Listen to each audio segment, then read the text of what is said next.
This episode contains specific and graphic information about a crime.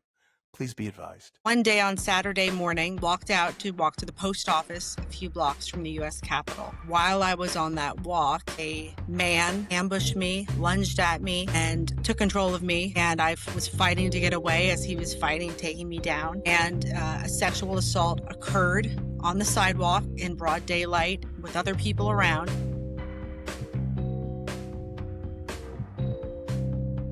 Welcome to True Crime Prevention, the podcast that melds crime with real solutions. Let's expose how all crime starts the same way, with a chance. Today, we won't give it a chance. I'm Paul DelPonte, and I work with McCruff the Crime Dog. Thanks for joining us. We're excited to have on with us today someone who I know in a different role, Anna Giaritelli. Anna is a journalist, and unfortunately, she was a sexual assault victim. Sexual assault, as many people know, is the most underreported crime in the U.S. for a lot of reasons that we will get into.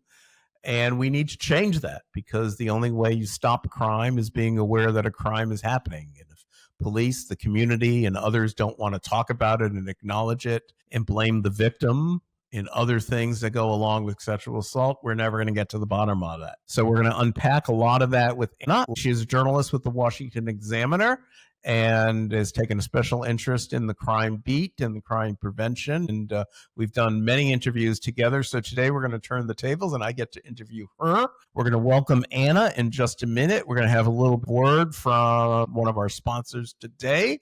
And don't forget to click like and subscribe and visit the McGruff shop. We'll be right back with Anna. This episode is brought to you by Safely. When it comes to personal safety, prevention is power, and confidence is everything. That's where Safely comes in, a company founded by women for women, creating discreet, self-defense tools that fit right into your everyday life. Get empowered to take a bite out of crime with Safely products, like their best-selling Sidekick, an all-in-one safety device that combines pepper spray, an alarm, a flashlight, and a safety spike with a grip that secures it all to your hand. Safely wants you to do what you want, whenever you want, and to do it safely. So head to livesafely.co and use code PREVENTION for 10% off of your order.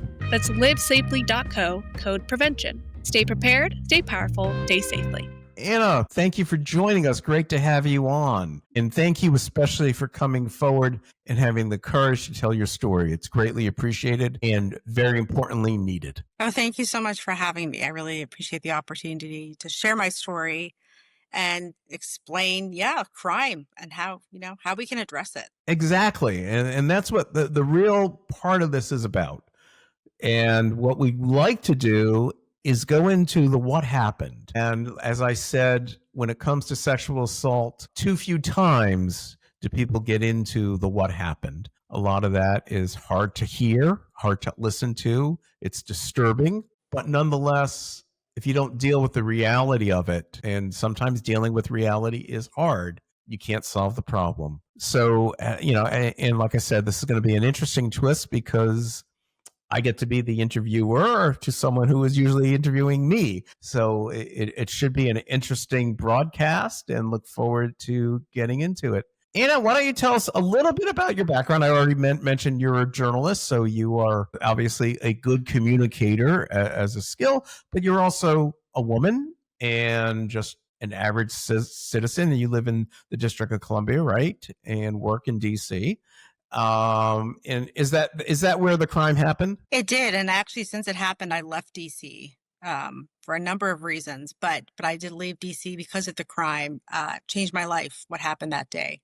As oftentimes crime does. We think of it as sometimes a snapshot in time. It happens and then you move on. For a victim, just picking up the pieces and doing that is not cut and dry, is it? Yeah. And for me, I think the way I've seen it, I tweeted about it. It's got over 3.5 million views so far. And a lot of the comments, I think, hit the nail on the head. They said, not only were you victimized on the street physically and sexually, you were victimized by the Justice Department, by the courts and by the police department and how they handled your case.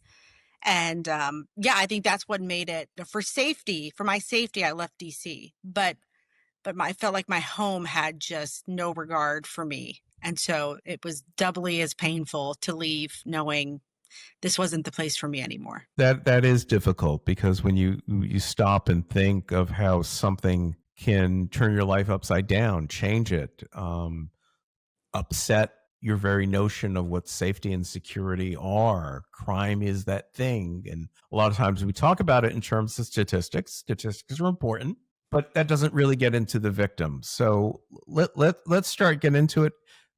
Hannah, why don't you give our listeners a sense of what happened? Yeah. And I know it's, difficult to talk about sometimes it might be even therapeutic to talk about it. But the one thing I can assure you is you have a caring audience here, because our listeners, our viewers come to this podcast with the sense that, yeah, we're going to talk about some tough crimes, but we're also going to do something to make sure they don't happen to others. Yeah. I'd been in DC about 7 years when this happened in 2020, working my way up in the media as a reporter who covers the border and immigration policy. I work with federal law enforcement every day. I had been, making good decisions as any woman would do, right? Living in DC, living alone. And so one day on Saturday morning, around 9:30, I put on sweatpants, sweatshirt, put my hair in a bun, and walked to the post office a few blocks from the U.S. Capitol. And while I was on that walk, a man ambushed me, lunged at me, and took control of me. And I was fighting to get away as he was fighting, taking me down. And a sexual assault occurred on the sidewalk in broad daylight with other people around. Wow. And I was screaming, and he was actually screaming also. I don't know why, on top of me. People did run over. I'm the first one there. His name was Donnie. He was a construction worker from across the street. And this man, they got him, off me. What I remember is just seeing him limp away, about 20, 30 feet away. He was walking away. And so then do we call the police? Was that a crime? In those moments, like you mentioned, it's very confusing to know. And so we did call the police. I called the police. A number of other people called the police. And police came. They asked what happened. I said, he assaulted me and was taking me down. And then he did something sexually. And that was immediately when they said, okay, they brought in a dog. They taped off a couple blocks to try to contain where the scent had been trailed off since he was left the scene. They got the scent from my clothes and tried to have the dog follow him, but the dog lost his scent and he was long gone by the time police came. So the detective came from the sex victims crime unit and interviewed me, and they took my clothes for DNA. And then 2 months later, they said, we have a match in our system. He has a criminal history in DC. He is homeless and he lives pretty close to your building outside Union Station. And we're going to try to arrest him. And so little do I know, he's been living outside my building this whole time. And there were so many people living around Union Station that it wasn't like, oh, there's one person we see. It was just so many people. And so they arrested him a few weeks later by mid-2020. And then the next day they released him from jail at the judge's order. And then by the time we were going to trial, he took a plea deal in early 2022. But in that almost year and a half, 2 years, he was arrested 5 more times, including for being caught with a machete out in public. And he was released from jail all 5 times the following day. And so that was one of the things that to me said, I'm not safe here. I can't rely on, the system to protect me from him. First of all, sorry again that happened to you. Thank you for sharing that for the benefit of hopefully stopping this in the future from happening to others.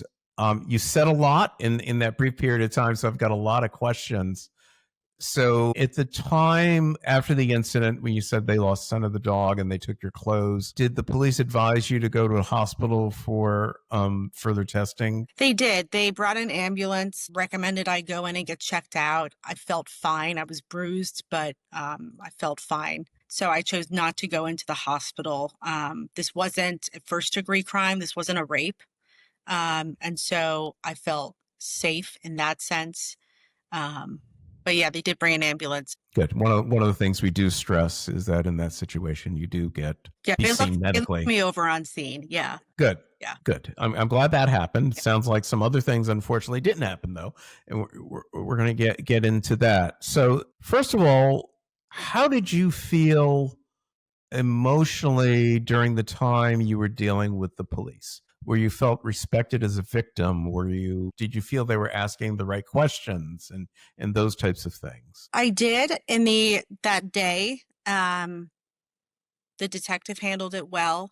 What I didn't know that day, and I found us out at sentencing, is that shortly before he'd attacked me, I believe it was about a few weeks, maybe a couple months, he had attacked an off-duty female police officer in the same area of DC. And so when police got my call that day, they're thinking, this is the same guy. We know who this is. And so I think for them, they took it very seriously, because I've heard of similar types of crimes where, well, do you really want to pursue charges and such? But they took it very seriously. I did feel respected by the officers on scene. And I would applaud them too, because they arrested him 5 more times. And one time was for violating a restraining order, because the attack happened a block outside my apartment building's entrance. There was a restraining order in that area where the assailant was not supposed to return to that scene. And so it would have been very easy for police to say, well, there's the guy. Well, we'll tell him to go away. But they actually brought him in for that. And then he got released the next day. So I think the police were as frustrated as me, knowing that we're trying to get this guy off the streets, but nothing seems to be working. Right. Sometimes the system is set up, and that's where it's important that we look at some of these details so we can look at what policy changes are necessary. And you mentioned a restraining order. There are a number of things that we know about the people who tend to commit these types of crimes. One is that a violent offender is very seldom just violent once. It is repetitive. Mm-hmm. The other thing, and I think is fortunate that the police who were involved recognized the importance of a restraining order. And in a lot of jurisdictions, getting a restraining order on the part of a victim, be it the victim of stalking, be it the victim of the types of things that are precursors to the violent act. And we are, of course, all about prevention. And you want to look at those precursors. And in a lot of jurisdictions, it's not that easy for someone to get a restraining order or a peace order. And 2, a lot of times the police don't take them seriously. So it is at least refreshing to know in here that the officers involved did take that part seriously, because that can be a valuable tool. And in the District of Columbia, you can get a restraining order. In many other jurisdictions, you can as well. And that is an important tool for those who might be listening and wondering what they can do if there is someone who makes you feel threatened, and be it online or in person. There are people who have a repetitive type of behavior where you do have valid grounds to get a peace order or restraining order. And most courts do have systems in place to assist you in doing that without having to hire an attorney, which is also important, because the economics of that can be steep. You don't want to start running up. If you're the victim and you feel that the system should protect you, which it should, you don't want to be mounting up legal challenges. Did you have to retain an attorney, or was the district helpful in providing you with that type of assistance through the prosecutor's office? Yeah, they because it was a felony and DC does not have a district attorney. It's not like normal states and counties. It was actually prosecuted by the U.S. Attorney's Office, so by federal prosecutors. So they matched me with a assistant U.S. attorney from their sex abuse crimes department office.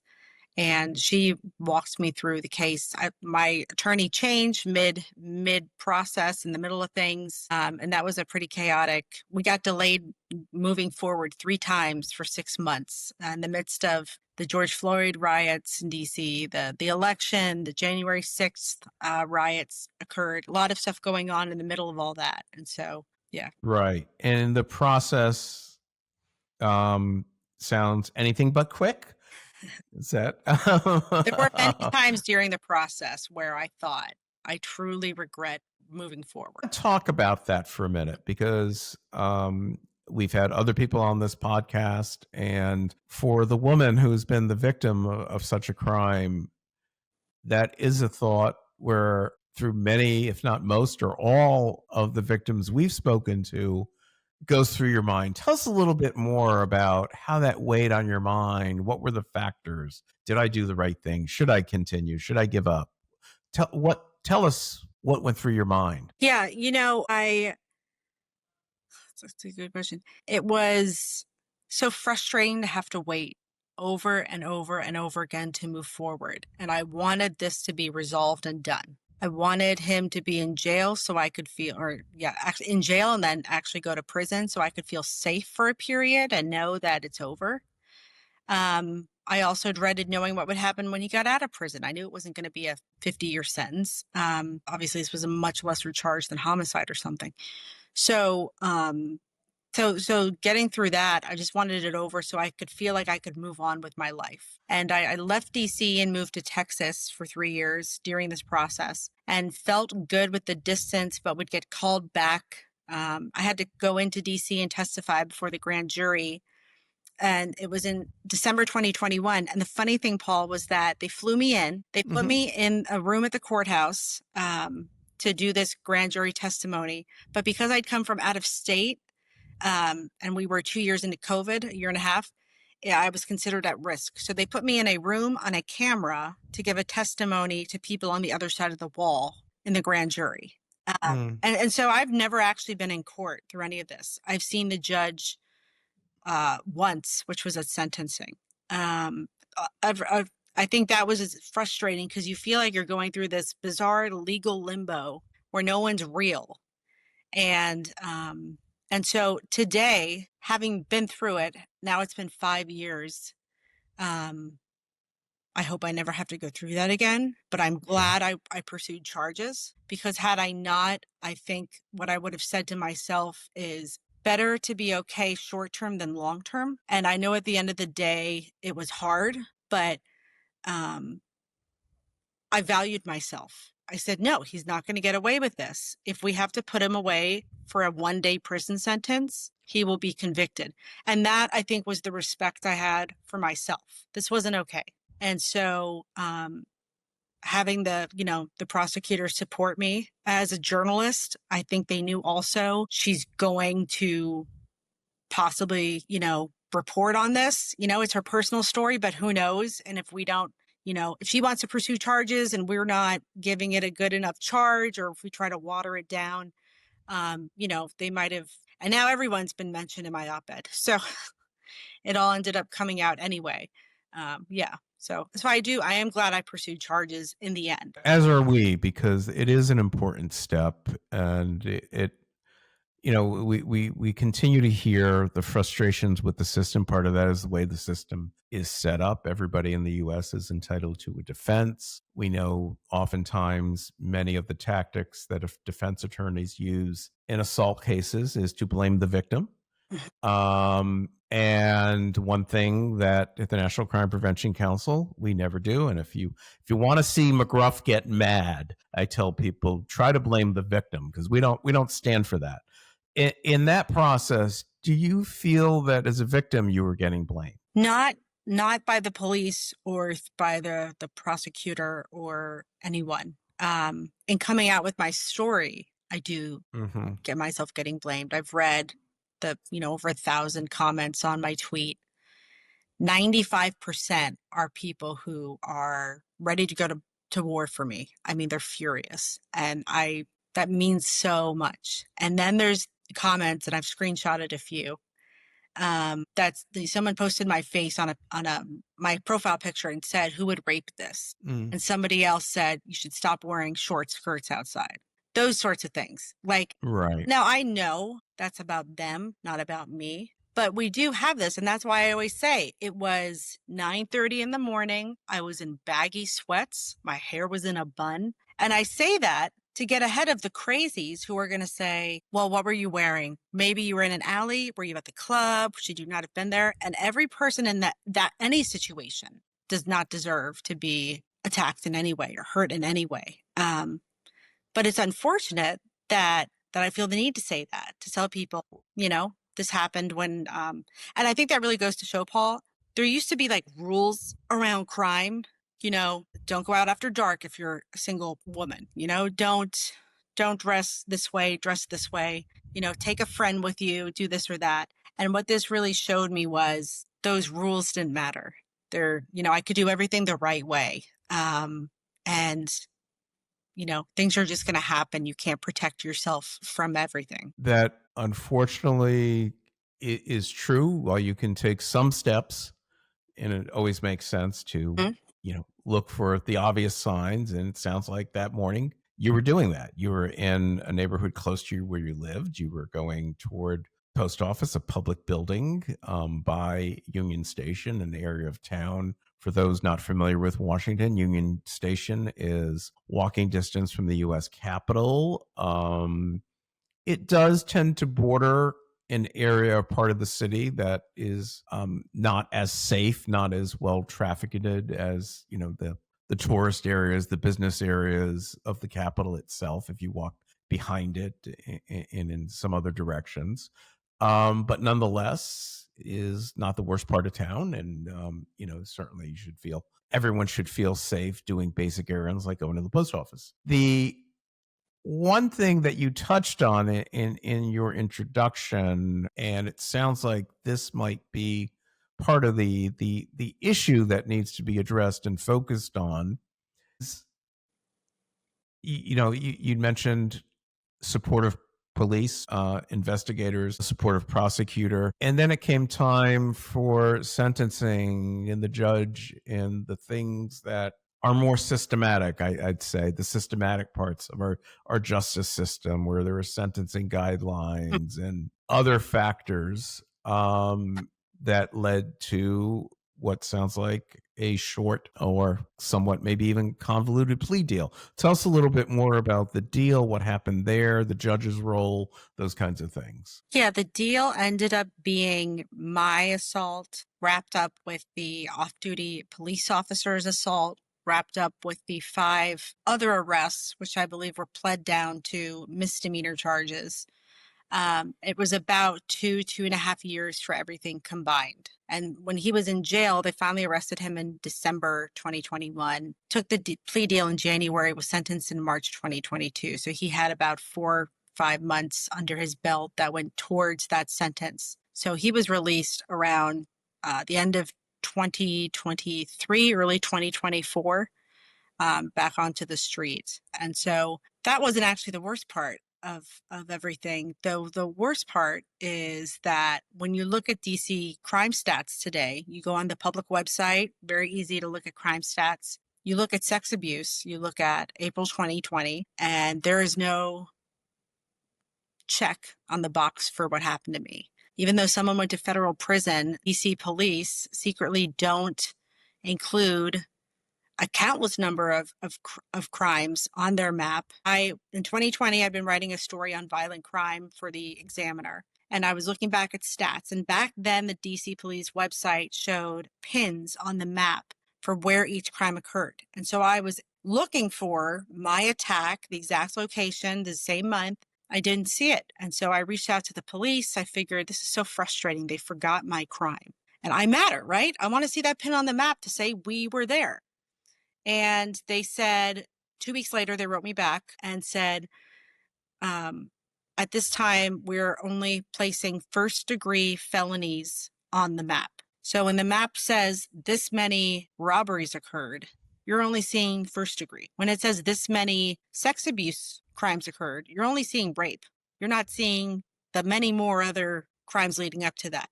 And so that's what I've lived with for 5 years, being absolutely like, why are we prosecuting this if you're not even going to put it on your map? And then last week I reached out to DC Police, the Metropolitan Police Department, and I wanted to follow up and see if that had changed in 5 years. And through a number of back and forths, were not very willing to be upfront about it. But I finally got an answer, and they said for sexual abuse charges, sex abuse charges, first degree rape, and then second degree attempted rape. Those two specific crimes are on the map.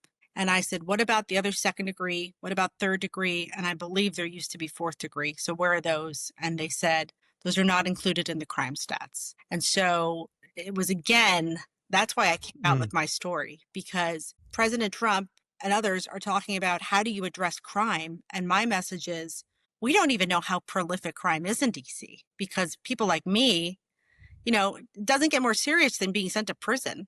And that's not even coming up as a stat on the map. As a statistic. Right. And as we said early on, too, even the statistics don't tell the full story. You have to listen to the victim to really understand crime. And in your case, and when you talk about these legal definitions, and we all know how famously lawyers like to look at commas and splice words and those types of nuances. The reality is, it sounds like if that construction worker had not run across the street, in a few seconds, the charge would have changed. Yeah, exactly. And that's the scary part, I'm sure, for you at that moment in time. And he got away. So we don't know if he had a firearm or the machete he was later arrested with months later, which would have changed. That would have been an additional crime or a different degree. So, yeah, there's so much.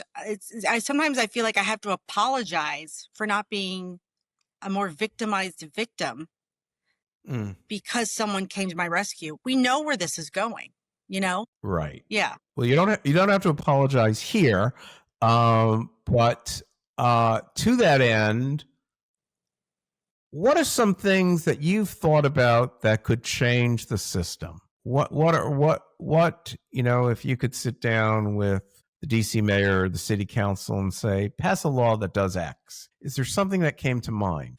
I think understanding the level of crime is first necessary. I think every degree, and even the DC website needs to specify, are these arrests? Are these responses to 911 calls? Are these charges filed? Are these convictions? I think they need a map that lists everything. Because when I moved, I was living north of Georgetown, which is a safe, great area of DC. I moved to Union Station. As a crime reporter who works with the feds, I knew there's a crime map. I looked at that map. I had the apartment buildings I liked, and I compared. Okay, this building seems to have a lot more carjackings outside than this other one. I don't have a car, but still, it's probably better to be in this one than that. So I based my move on that map. And I think the public deserves to have a fair representation of crime, even 911 calls and such, because those tell part of the story. I think the second thing is, with the judges, right? I haven't released the judge's name in my case because I actually don't know the judge's name. It was such a wild process. But I think, what was the issue? Was there a shortage of bed space to detain people? Whatever that issue is, I think it has to be addressed in some way. It doesn't necessarily mean more bed space, but there's got to be something done because, like you said, violent offenders is not one and done, right? He wasn't done with the first person he attacked, and we don't even know if she was the first. Then he went on to me. I don't know where he is today, and we don't know. Certainly, he has a record, and if he hurts anyone else, you would hope they look at that and say, we really can't have this guy on the street before he goes to trial. You touched on something, maybe even just stumbled on it, that is something that we've heard reoccurring in terms of how crimes and other incidents get reported, how they get reported by cities, how they get reported on college campuses, how they get reported in high schools, in other places. And the importance of accurate information is critical. And a lot of times a city, a school, a hospital, they have reasons to not want to be that public about such things, and we've heard this when we've talked to folks who have been victims of rape on campus, and it's not counted by the university. They don't want to, it's not the kind of thing they obviously want to put in their admissions brochures. But cities do that too. One of the things that we advocate at the National Crime Prevention Council is that cities use a third-party resource for their crime maps, that it's an independent group that comes in. And with today's technology, this can be done. And we have some partnerships with companies that do that and do it very well. And the thing that does that I think, and I don't want to get into DC because I don't know for sure whether or not they do that. But I do know that in other jurisdictions, when that happens, what it does is it does something that's very important. It really is the basic formation of what true crime prevention is that it has the police working closer with the community. You don't turn to the police for all the answers. So police oftentimes don't have all the answers. No single entity ever does. But if you look at crime and what it takes to stop crime before it happens, it's always community involvement. And if you open up the reporting of crime to the community, you strengthen the community involvement. So what you've stumbled on and what you are advocating for really is borne out by the experts, is borne out by a lot of people who really look at how do you stop a crime before it happens? Well, the first thing is you got to know that it's happening. Yeah. So you can be aware. Awareness is always the key. If you look at disease prevention, substance abuse prevention, AA, it's hi, my name is Paul and I am. It's that acknowledgement that it's real and crime is scary. There's no doubt about that. You're a firsthand example of how scary and real crime can be. But what's scarier is if we don't talk about it and if we try to sweep it under the rug. That's the real scary part. Yeah. And I was going to say, to that end, as a journalist, you're using your skills. You're working on a book. Is that right? I am working on a book. I began writing it last April. It took a long time to come out of just the darkness I was living in. And, people have asked me, why 5 years are you speaking out? And it's for the same reason that you're not hearing victims from last year or the year before speak out now. Because as bad as the attack is, and the legal process, for me, it was figuring out my life is based in DC. I'm in politics and media. How do I pursue politics and media outside DC? I'm not going back there. And those things had to sort of cement and calm down. And I had to find a place where, fortunately, I can still do my job. I report on immigration. And so whether that's at the border or inside the country, I can still travel there and be based in a different state. And I'm thankful to the Washington Examiner for keeping me on board through all this. But the book, so it is the book I wrote was, and I'm almost done with it, and now finding an agent and publishers are reaching out. So it's great. It's written for what I wanted to read as I went through this process. I think I knew the day of the attack I was going to write something on this, but that was like you don't even know what the story is. You just know the journey of healing is going to be long and hard. I wanted to write something to give other people hope, right? It's how you get through everything. How do you go to a new place and start over? Nothing makes sense. No one around you understands. You're the only one in your head. And that was what I wanted to write. And also looks at, the legal stuff and all of that. And so I didn't realize how therapeutic it would be. Certainly I did a lot of therapy as well. And I would plug a type of therapy called EMDR. It's an incredible therapy for trauma that takes the trauma stored in one part of the brain, you reprocess it. It's very difficult, but then you store it in the more rational part of your brain. I don't remember all the terms now, but it was through that process that I'm able to talk about it in detail. I don't feel like crying when I talk about it.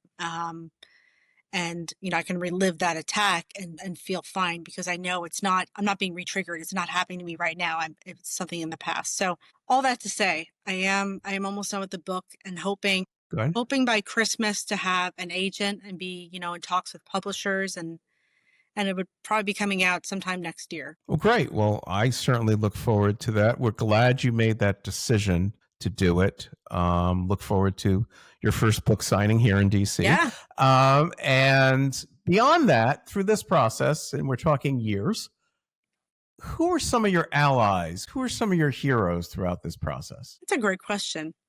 I have to, as I'm going to start off with this, and I hope people take it the right way. I became my own hero. Good for I you. didn't know I could get through this. I really didn't. My hope for getting through this process is a result of my faith in Jesus Christ. Without my faith, I wouldn't be here today. My parents have come alongside me in a huge way, letting me stay at their house endlessly. I have, some very close friends who are far away, who I rarely see, but have been, you know, awake at 3 a.m. when I call having a panic attack, and have heard the same old things. Believe me, they're more upset with some of the issues than I am. But the people who really came around me, and yeah, and starting a new life. I've settled into a new place really well and feel really safe and around a lot of great people. So um, yeah, and I would thank the U.S. Attorney's Office. Um, I can't imagine hearing case after case after case, and as monotonous as it gets, and as much as we want certain changes, right? I can't imagine doing that work myself and representing victims. So, to the police officers on the ground and to the people bringing charges, I really, they did come alongside me. So I do appreciate them. Good. No, that's interesting, especially interesting that you were able to recognize your own courage, your own spiritual fortitude, your own faith, to pull all those things together to get you to the point where you continue a very successful career and you're speaking out on issues to help others. So that's real important. Also refreshing to hear. I think too, a lot of times people criticize the system, but one of the things that struck me when you were answering the question was you noted the people who you thank, the prosecutors, the officers on the street. And those are not easy jobs by any stretch of the imagination. And they don't know what's going to hit them when they go into work in the morning. And they do that in many of them. It's easy to criticize people in those roles. And I commend you for coming forward and pointing out their own heroism and just doing their day-to-day jobs, which isn't easy. Yeah. So that's something we always like to hear, because sometimes making change is never easy. You've got to figure out where the change needs to happen, who can impact it, and look for the allies along the way to make that change, because there are probably, if there is a change because the system is frustrating people, the one thing that is in common is you're not the only one who's frustrated. There are others around you who are equally frustrated. And again, it goes to the importance of telling that story. And you're doing that very effectively, and your book will further that and come to mind. You had mentioned a while back too, thinking you were doing everything right. And to go to the lengths of checking the maps and doing all that, something most people don't do, which, as experts in crime prevention, we always recommend what people should do. And for the most part, people don't always follow recommendations. But you did all that. Did you ever have this period where you're like, wow, realizing you're a journalist, these things, you cover crime, and yet it happened to you? Was there ever this feeling like, wow, if it can happen to me, it can happen to anyone? Yeah, that I figured in DC inevitably I would get mugged at some point. That's just like the bottom level of what happens to you in DC. Your car gets broken into or stolen, or you get mugged, which are serious crimes still. But I just never thought I would be a sexual assault victim on the street. Yeah. It's still bizarre to say, even though I've lived this. It is, and I do recall, again, for our listeners and viewers, Anna and I have known each other. You meet someone, you don't know this part of your life, and it was actually, we were doing an interview, and Anna came forward and told me she was writing a book because she was a victim. And I think part of it was in the course of the interview, we were talking about victims of other crimes. Mm-hmm. And I think in the course of that interview, you came forward and said, so you do support victims. And then you felt comfortable telling your story. And I think part of a lesson in your story is the importance of creating an atmosphere where a victim feels safe to tell what happened to them. And I like to say, when you talk about sexual assault and you hear a lot of talk about wokeism and being politically correct in the US, well, there's one thing that is certain and it's good. There is nothing woke about putting a criminal behind bars. And we've got to keep that in our sights. The things that you are doing are the things that help that. Thank you for joining us here. You're going to get a mug too. And delighted that you came forward. Delighted you took the time, your busy schedule, to share your story with us and to our viewers and listeners. And again, I thank you for joining us. Any last comments, thoughts to leave our listeners with? I would encourage anyone listening who's been a victim of any crime or supporting someone that one of the most important things I did the day of the attack was decide I was going to make it through this. And that foundational belief came up so many times through the years. I just can't do it anymore. I just don't want to do this anymore. And I said, no, I know I'm going to get through this. I believe, even though it seems impossible, better is coming. And that was based in my faith too. That truly carried me through. And it came true. My life, it's better now than it was 5 years ago. There you go. It really, I didn't know I could have not just survive, but I always say surviving to thriving. There is such a better life. And you're just going to wake up one day and realize you're living in an answered prayer. Well, even that answer makes you sound stronger. And so on behalf of the National Crime Prevention Council and McGruff the Crime Talk, thank you for joining us. Thank you for sharing your story. And thank you for helping others take a bite out of crime. Thanks so much, Paul. Take care. That's an easy way to take a bite out of crime.